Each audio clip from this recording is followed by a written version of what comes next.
Pacientes com incontinência têm uma baixa qualidade de vida, normalmente. Por quê? Isso causa um isolamento social, isso traz déficit no sono do paciente, isso também afeta o convívio dele com as pessoas, familiares, amigos. A fisioterapia utiliza diferentes recursos para conseguir tratar esses pacientes e melhorar assim a qualidade de vida deles. Um dos recursos bastante utilizados na fisioterapia é a cinesioterapia, através do treinamento da musculatura do assoalho pélvico, o períneo. O fortalecimento dessa musculatura garante o bom fechamento da uretra e, com isso, a continência urinária.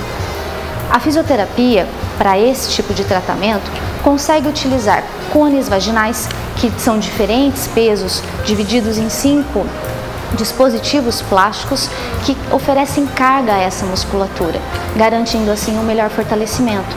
Além disso, a fisioterapia também se utiliza de biofeedback, eletromiógrafos e de pressão, que vão conseguir quantificar o quanto de força cada uma dessas pacientes tem. E com isso nos informar o quanto essa paciente precisa do tratamento e qual o tratamento mais adequado para cada uma delas. No tratamento nós podemos utilizar bolas, faixas elásticas, além da reprogramação do diário miccional dela. A fisioterapia também atua sobre as disfunções sexuais, trazendo para essa paciente uma melhora tanto física quanto repercutindo no seu emocional. E a fisioterapia, através do controle da musculatura do assoalho pélvico, pode ajudar essa mulher a melhorar a relação sexual. Tanto na incontinência urinária quanto na disfunção sexual, a mulher pode fazer os exercícios também em casa, só que bem orientada. Então, ela pode contrair a musculatura perineal para conseguir fortalecer ela. É muito importante esse tema, a gente ficar bem atento, porque o Dr. José Roberto, geriatra, sabe melhor do que ninguém que quando alguém faz uma pergunta dessa, né? Doutor, eu posso ter incontinência urinária a partir de que idade? Normalmente, Lu, a continência urinária é uma característica do idoso, né? Ela pode, como você colocou no começo do programa, acontecer em situações jovens, principalmente quando ele tem um chamado lesado medular. Ele tem uma lesão na coluna, né, por um acidente, e a partir daí ele perde o controle urinário. Isso é muito mais comum em jovem. Nos idosos, chega a estimativa que acomete 30% dos idosos. Mais frequente em mulheres, mas como você bem colocou, acomete homens sim. Então é uma patologia bastante frequente. 30% é bastante. E o importante para a gente começar essa nossa conversa é que é uma patologia muito frequente e ela é pouco relatada. Espontaneamente o paciente pouco relata. Então o profissional, normalmente o urologista, está mais acostumado, o geriatra, a gente arguir esse paciente sobre a incontinência urinária. Mas é importante outros profissionais, o ginecologista também está acostumado, mas outros profissionais também estão preocupados com essa incontinência urinária. Mesmo que não for da área dele, identificar o problema e encaminhar para um tratamento adequado, um diagnóstico e tratamento adequado. Então é muito importante. E você que está em casa e está nos ouvindo, né, começar a relatar espontaneamente, né, não ter vergonha de falar sobre isso, né, que perder urina é muito chato. E na maioria das vezes tem um tratamento bastante adequado.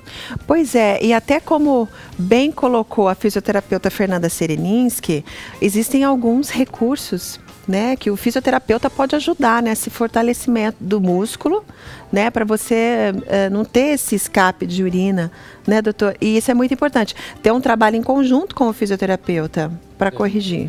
Exatamente, nós precisamos primeiro fazer um diagnóstico, né, porque incontinência urinária não é tudo igual, existem várias causas para incontinência urinária. Né? Então tem incontinência urinária de esforço, né, que é aquela que a mulher tosse, ela espirra e perde urina na roupa, o exercício ajuda bastante.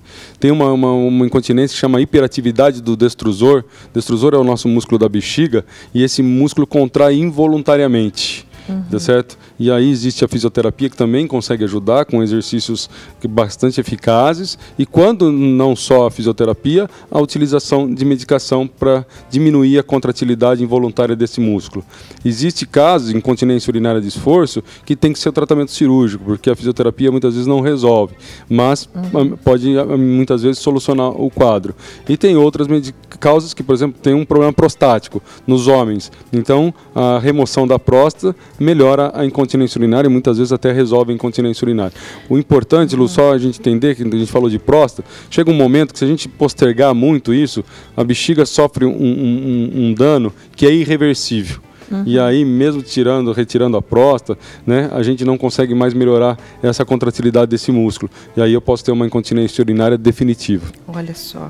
A Eunice ligou, doutor José, e ela disse que a mãe dela tem 91 anos e o útero da mãe está para fora.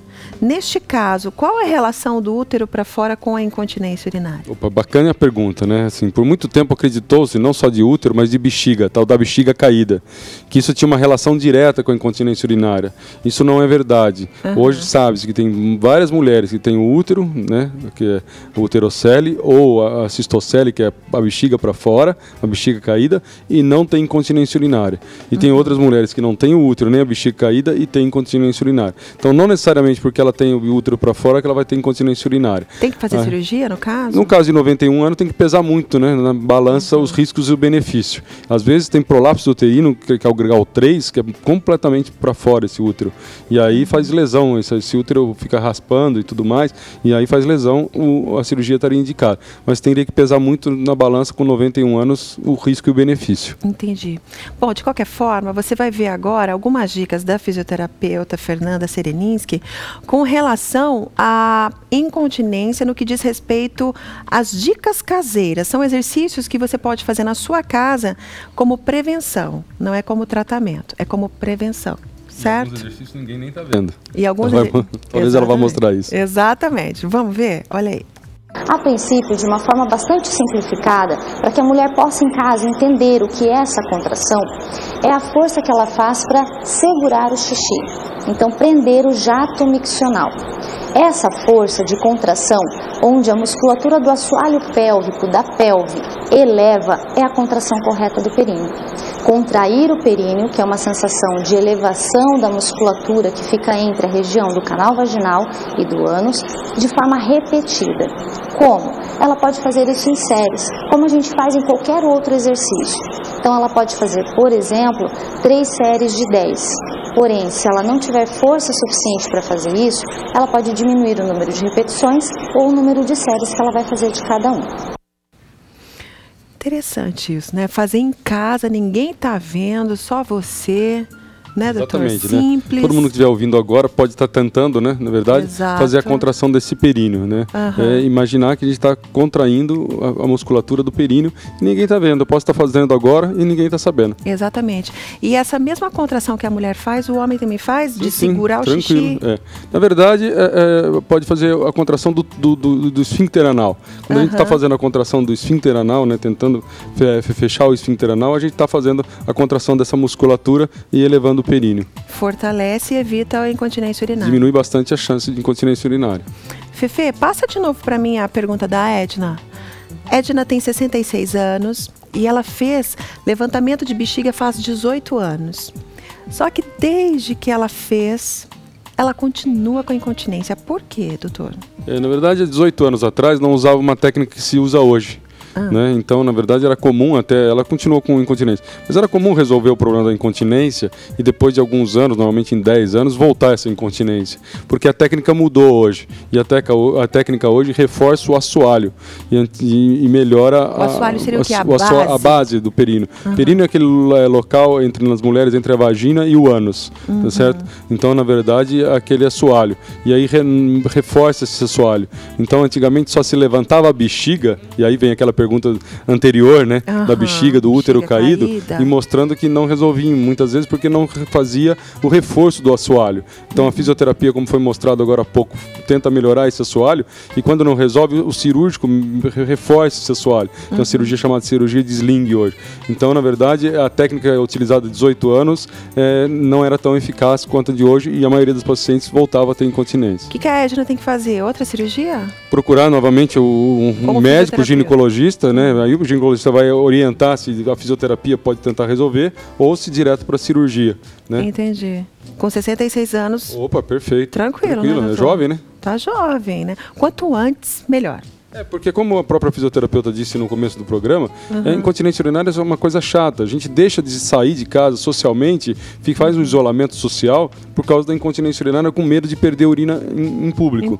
E aí isso é uma das causas, inclusive, de depressão no idoso. Porque eu me isolo socialmente, começo a ficar em casa e começo a ficar depressivo. E aí, com depressão, eu perco massa muscular e fico com mais dificuldade para correr até o banheiro e perco mais urina ainda. Pois é. E também o constrangimento de usar as fraldas geriátricas, aquelas coisas todas, né? Esses casos a gente deixaria para quando não tem mais solução. Quem normalmente usa fralda geriátrica no caso de incontinência urinária? Quando o problema é num paciente com Alzheimer, por exemplo. Na fase avançada da doença, onde o comando de controle da cabeça se perdeu.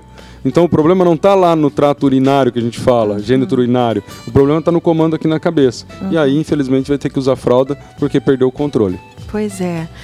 Bom, vamos lá. Mudando de assunto, ainda com o Dr. José Roberto, respondendo às suas dúvidas da semana passada, a Maria ela tem 52 anos, doutor, e faz 5 meses que ela parou de descer. Tem muitas dores no corpo, juntas e muito cansaço. É normal ou é falta de hormônio? Ela está na menopausa, pelo jeito. Pelo jeito, sim, né? Quando ela fala que parou a menstruação, aí já com bastante frequência. E começa a ter alguns sintomas, né? Normalmente esses sintomas podem ser de menopausa, associado com o famoso fogacho, calorão que as pessoas sentem, né? Isso é muito comum, a irritabilidade, né? E normalmente vem acompanhado também de secura vaginal. Então, se ela está tendo esses sintomas, não precisa ser todos os sintomas e não precisam ser todos da mesma intensidade, né? Vale a pena procurar um profissional para fazer o tratamento adequado. A Márcia tem 67 anos e tomava Tibolona. Tibolona, o que é isso? Tibolona é uma medicação, vamos chamar assim, prima irmã de hormônios, que a gente usa na reposição hormonal. Mais seguro que os hormônios e eficaz nos sintomas de menopausa. Aí ela parou de tomar esse Tibolona e achou que ia morrer. Teve que voltar a tomar e toma já faz uns 20 anos. Aí ela pergunta, nunca vai acabar esses sintomas? Esses sintomas não são comuns durar tanto tempo, como a gente disse aqui já em outros programas, né, normalmente eles são nos primeiros 5 ou 10 anos após a menopausa. Algumas mulheres podem levar mais tempo, né? Então, para ela, a Tibolona foi bastante eficaz e aí ela tá usando, fazer acompanhamento com um profissional, um ginecologista, né? Tá certo? Para ver se não está tendo nenhum problema. Mas aí melhora a qualidade de vida. O que ela fala assim, quase que ela queria morrer, né? Ela sentia que ia morrer. Então, imagine quanto melhorou a qualidade de vida com esta medicação. Olha, eu quero agradecer todas as perguntas. Hoje, infelizmente, não vai dar tempo de terminar de responder. Semana que vem, na terça-feira, como sempre, e com muito carinho, o Dr. José Roberto volta, tá bom, pessoal? Então, enquanto isso, se você quiser mandar e-mail com a sua perguntinha, vitrinelondrina@tarubá.com.br, manda que a gente vai lendo à medida que o doutor for vindo aqui no programa ao vivo, certo?